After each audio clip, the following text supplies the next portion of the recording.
আকাশবাণী কলকাতা। খবর পড়ছি প্রিয়া বিশ্বকর্মা। প্রথমে বিশেষ বিশেষ খবর।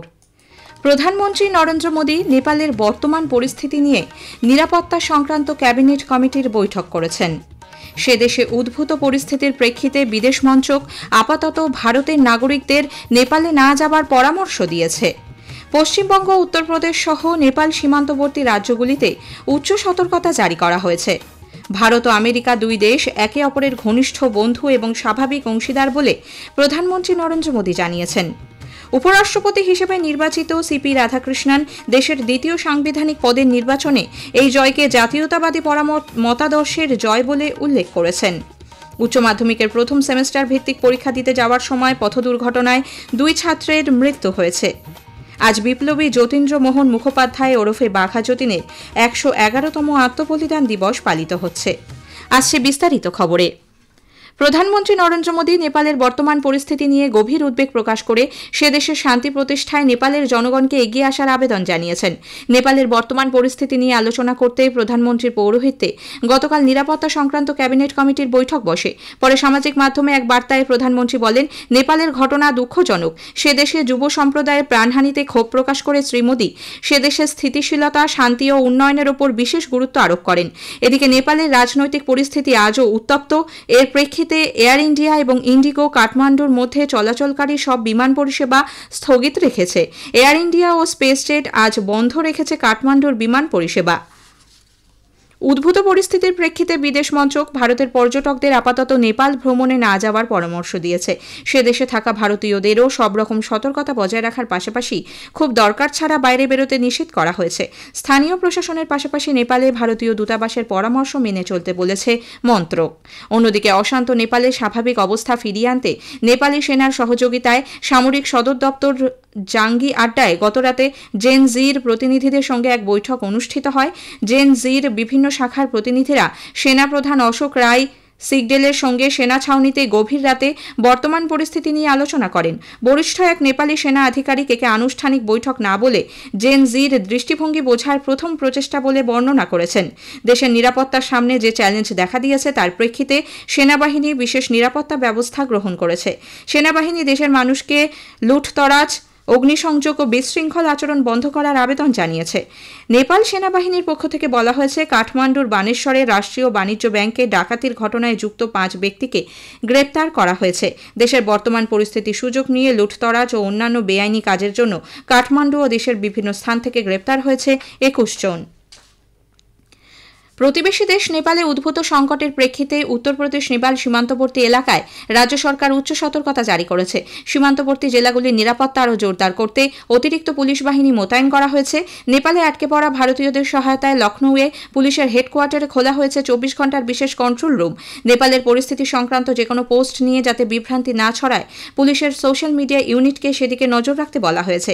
এদিকে নেপালে অশান্তির জেরে ভারত নেপাল সীমান্ত পশ্চিমবঙ্গের শিলিগুড়ির পানিট্যাঙ্কি এলাকায় উচ্চ পর্যায়ের এসএসপি আধিকারিকদের সঙ্গে উত্তরবঙ্গ পুলিশের আইজি রাজেশ যাদবের উচ্চ পর্যায়ের বৈঠক হয়। গতকালের এই বৈঠকে ভারতে যাতে কোনোভাবে অশান্তি ছড়িয়ে না পড়ে সে বিষয়ে আলোচনা হয়। সীমান্তবর্তী এলাকায় রাজ্য পুলিশের বাড়তি ফোর্স মোতায়েন করা হয়েছে। এছাড়াও নেপাল থেকে যারা এদেশে আসছেন তাদের উপরেও নজর রাখা হচ্ছে। প্রধানমন্ত্রী নরেন্দ্র মোদী বলেছেন, ভারত ও আমেরিকা ঘনিষ্ঠ বন্ধু এবং স্বাভাবিক অংশীদার। সোশ্যাল মিডিয়ায় এক পোস্টে প্রধানমন্ত্রী দুদেশের মধ্যে বাণিজ্য আলোচনা ভারত আমেরিকার অংশীদারিত্বের ক্ষেত্রে অসীম সম্ভাবনার পথ খুলে দেবে বলে দৃঢ় প্রত্যয় পুনর্ব্যক্ত করেন। উভয় পক্ষের প্রতিনিধিরা বাণিজ্য চুক্তি সম্পর্কিত আলোচনায় দ্রুত সমাধানে পৌঁছবেন বলে প্রধানমন্ত্রী আশা প্রকাশ করেন। শ্রী মোদী আরও বলেন, তিনি শীঘ্রই মার্কিন রাষ্ট্রপতি ডোনাল্ড ট্রাম্পের সঙ্গে কথা বলার জন্য উৎসুক। উভয় দেশের জনগণের জন্য উজ্জ্বল প্রগতিশীল ভবিষ্যৎ সুনিশ্চিত করার জন্য রাষ্ট্রপতি ট্রাম্পের সঙ্গে তিনি একযোগে কাজ করার আগ্রহ প্রকাশ করেন। এদিকে মার্কিন প্রেসিডেন্ট ডোনাল্ড ট্রাম্প বলেছেন, ভারত ও আমেরিকা দুদেশের মধ্যে চলা বাণিজ্য নিয়ে যে সব প্রতিবন্ধকতা রয়েছে তা সমাধানে আলাপ আলোচনা চালিয়ে যাবে। ট্রুথ সোশ্যালে এক পোস্টে ট্রাম্প বলেছেন, আগামী সপ্তাহগুলিতে তিনি তার অত্যন্ত ভালো বন্ধু প্রধানমন্ত্রী নরেন্দ্র মোদীর সঙ্গে কথা বলতে আগ্রহী। প্রেসিডেন্ট ট্রাম্প আশা প্রকাশ করে বলেন, সাফল্যজনক সমাধানে পৌঁছতে এই দুটি মহান দেশের কোনো অসুবিধা হবে না। আগেই উপরাষ্ট্রপতি হিসেবে নির্বাচিত সিপি রাধাকৃষ্ণন দেশের দ্বিতীয় সাংবিধানিক পদে নির্বাচনের জয়কে জাতীয়তাবাদী মতাদর্শের জয় বলে উল্লেখ করেছেন। একই সঙ্গে 2047 সালের মধ্যে দেশকে বিকশিত ভারত হিসেবে গড়ে তোলার শপথ গ্রহণ করেছেন তিনি। উপরাষ্ট্রপতি নির্বাচনে জয়লাভের পর তাঁর প্রথম ভাষণে সিপি রাধাকৃষ্ণন বলেন, বিরোধী জোট এই নির্বাচনকে মতাদর্শগত প্রতিদ্বন্দ্বিতা হিসেবে উল্লেখ করেছিল, কিন্তু ভোটের গতিবিধি দেখে বোঝা যাচ্ছে জাতীয়তাবাদী মতাদর্শই জয়সূচক হয়ে সামনে এসেছে। আগেই জানানো হয়েছে, দেশের নতুন উপরাষ্ট্রপতি হচ্ছেন এনডিএ মনোনীত প্রার্থী মহারাষ্ট্রের রাজ্যপাল সিপি রাধাকৃষ্ণন। তিনি বিরোধী আইএনডিআইএ প্রার্থী সুপ্রিম কোর্টের প্রাক্তন বিচারপতি বি সুদর্শন রেড্ডিকে 152টি ভোটের ব্যবধানে হারিয়েছেন। খবর শুনছেন আকাশবাণী কলকাতা কেন্দ্র থেকে।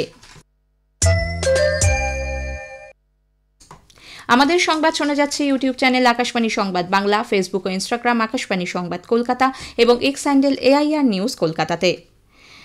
মালদার পুখুরিয়া থানা এলাকায় আজ উচ্চ মাধ্যমিকের সেমিস্টার ভিত্তিক পরীক্ষা দিতে যাওয়ার সময় দ্রুতগতিতে আসা একটি পিকআপ ভ্যানের ধাক্কায় 2 ছাত্রের মৃত্যু হয়েছে।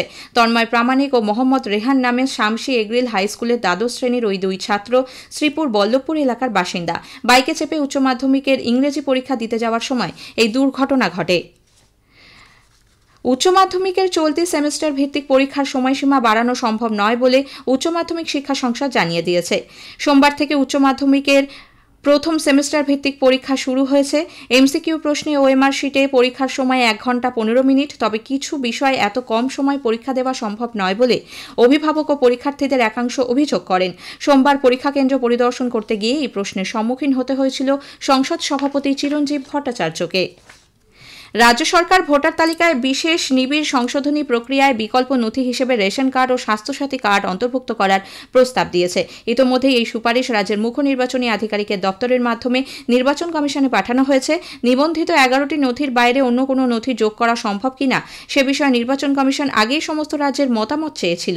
এর জবাবে রাজ্য সরকার ওই 3টি নথি বিকল্প হিসেবে যুক্ত করার সুপারিশ করেছে।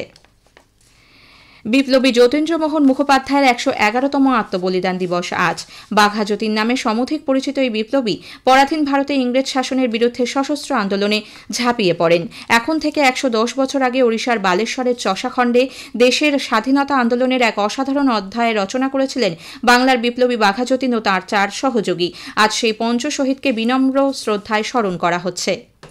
স্বাধীনতা আন্দোলনের ইতিহাসে 9 এবং 10ই সেপ্টেম্বর দুটি স্মরণীয় দিন। সশস্ত্র বিপ্লবের মধ্য দিয়ে দেশকে স্বাধীন করার এক দুঃসাহসী পরিকল্পনা করেছিলেন মহাবিপ্লবী যতীন্দ্রনাথ মুখোপাধ্যায়ের নেতৃত্বে একদল অকুতোভয় যুবক। পরিকল্পনার কথা জানতে পেরে ব্রিটিশ শাসকের পুলিশ বাহিনী বিপ্লবীদের ডেরায় অভিযান চালায়। উড়িষ্যার বালেশ্বরের কাছে বুড়িবালামের তীরে চষাখণ্ডে 1915 সালের 9ই সেপ্টেম্বর অসম সাহসী 5 বাঙালি বিপ্লবীর সঙ্গে ইংরেজ বাহিনীর লড়াই চলে। সাংঘাতিক আহত অবস্থায় জল চেয়ে ঘটনাস্থলে মারা যান চিত্তপ্রিয় রায়চৌধুরী। মারাত্মক আহত যতীন্দ্রনাথ মুখোপাধ্যায়কে বরাবাটি হাসপাতালে ভর্তি করলে তিনিও মারা যান 10ই সেপ্টেম্বর। ধরা পড়েন মনোরঞ্জন সেনগুপ্ত, নীরেন দাশগুপ্ত ও জ্যোতিষ পাল। বিচারে মনোরঞ্জন ও নীরেনের ফাঁসি হয়। জ্যোতিষকে আন্দামানে যাবজ্জীবন কারাদণ্ডে পাঠানো হয়। পরে 1924 সালে বহরমপুর জেলে নিয়ে এসে অকথ্য অত্যাচার করে তাঁকে মেরে ফেলা হয়। বিপ্লবী বাঘা যতীনের প্রয়াণের কথা কিছু মানুষ জানলেও তার 4 সহযোদ্ধা মনোরঞ্জন, নীরেন, চিত্তপ্রিয় ও জ্যোতিষের আত্মবলিদানের কথা আমরা বোধহয় ভুলে গেছি। কলকাতার বালেশ্বর আত্মোৎসর্গ সমিতির উদ্যোগে ওড়িশা রাজ্য সরকারের সহযোগিতায় প্রতি বছর এই দুদিন রক্ততীর্থ বালেশ্বরের চষাখণ্ড ও বরাবটি জেলে এবং সংলগ্ন শ্মশানে সুবিশাল অনুষ্ঠানে পঞ্চশহীদকে স্মরণ করা হয়েছে। আকাশবাণী সংবাদের জন্য প্রজেশ বন্দ্যোপাধ্যায়, কলকাতা। শিশু সাহিত্যিক, ছড়াকার, লেখক, প্রাবন্ধিক সুকুমার রায়ের 103তম প্রয়াণ দিবস উপলক্ষে আজ নানা অনুষ্ঠানের মধ্যে দিয়ে তাঁকে স্মরণ করা হচ্ছে। সুকুমার রায় ছিলেন বাংলা সাহিত্যের অন্যতম জনপ্রিয় শিশু সাহিত্যিক। দিনটি উপলক্ষে তাঁর স্মরণে পশ্চিমবঙ্গ সরকারের তথ্য ও সংস্কৃতি দপ্তরের অন্তর্গত শিশু কিশোর একাডেমি আন্তঃবিদ্যালয় নাট্য উৎসবের আয়োজন করেছে। 3 দিনের জেলা সফরে মুখ্যমন্ত্রী মমতা ব্যানার্জি আজ জলপাইগুড়ির এবিপিসি মাঠে সরকারি সহায়তা প্রদান অনুষ্ঠানে অংশ নেবেন। একই সঙ্গে প্রশাসনিক বৈঠকেও যোগ দেওয়ার কর্মসূচি রয়েছে তার। শেষ করার আগে খবরের বিশেষ কিছু অংশ আরও একবার। প্রধানমন্ত্রী নরেন্দ্র মোদী নেপালের বর্তমান পরিস্থিতি নিয়ে নিরাপত্তা সংক্রান্ত ক্যাবিনেট কমিটির বৈঠক করেছেন। পশ্চিমবঙ্গ, উত্তরপ্রদেশ সহ নেপাল সীমান্তবর্তী রাজ্যগুলিতে উচ্চ সতর্কতা জারি করা হয়েছে। মালদায় উচ্চ মাধ্যমিকের প্রথম সেমিস্টার ভিত্তিক পরীক্ষা দিতে যাওয়ার সময় আজ পথ দুর্ঘটনায় 2 ছাত্রের মৃত্যু হয়েছে। খবর শেষ হলো। এরপরের খবর 1:30 মিনিটে।